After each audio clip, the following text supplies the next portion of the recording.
ये महीना कौन सा है? रजब। फिर बोलिए कौन सा है? इसके बाद कौन सा आएगा? शाबान। और फिर उसके बाद कौन सा?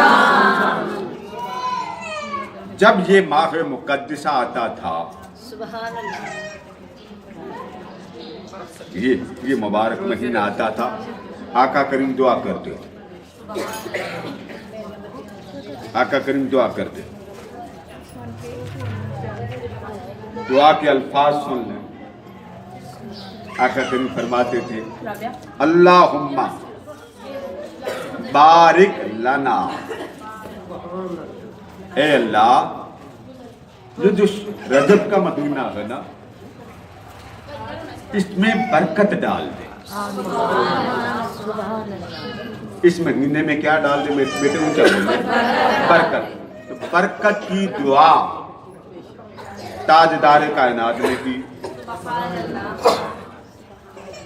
बरकत की दुआ आका दो जहां ने फरमाई। और दुआ क्या फरमाई कि बारी ताला इस महीने में बरकत दे। अब आप कहेंगे कि इसमें हमारे लिए तो कुछ नहीं। हदीस के अल्फाज हैं, अल्लाहुम्मा बारिक लना, बारी ताला इस महीने में तू बरकत डाल, और डाल कर बरकत मेरे हवाले कर दे। सुभान अल्लाह। बरकत डाल के, यानी वो जो तू ऊपर से रहमत की खैरात दे रहा है, वो डाल दे मेरे प्याले इश्क इलाही में डाल दे। अपने जलवा हक की तजल्लियों की जो खैरात है वो मेरे प्याले में डाल दे। अच्छा, डाल दिया तो फिर क्या करना? मुझे दे दे। वो बरकत डाल के मुझे दे दे। इनको बेटे टॉफी देते हैं, टॉफी बेटे वो टॉफी लेते क्या? कितना खुश हुआ बच्चा। यही बरकत लेके चला गया ना रजब में। तो फरमाया बारी ताला इस मुबारक महीने में बरकत दे, और इस मुबारक महीने में बरकत दे, उसमें डाल के मुझे दे। सुभान अल्लाह। मैं किसको दूंगा? फरमाया मैं अपने गुलामों को दूंगा। तुझसे लूंगा और इनको। अब बताएं, ये बरकत आज तक चल रही है कि नहीं चल रही? जी, आपको बरकत मिल रही है कि नहीं मिल रही?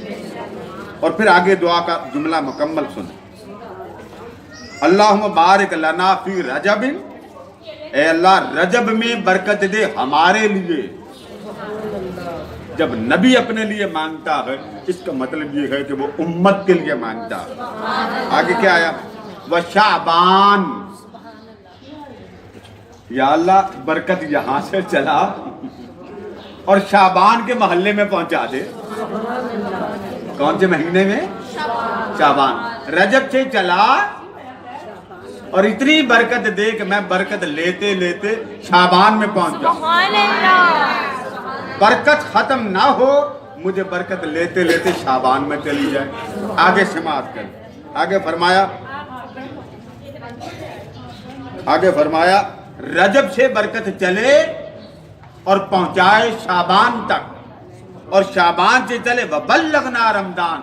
या अल्लाह मैंने शाबान में नहीं रहना, मुझे रमजान में भी। सुभान अल्लाह।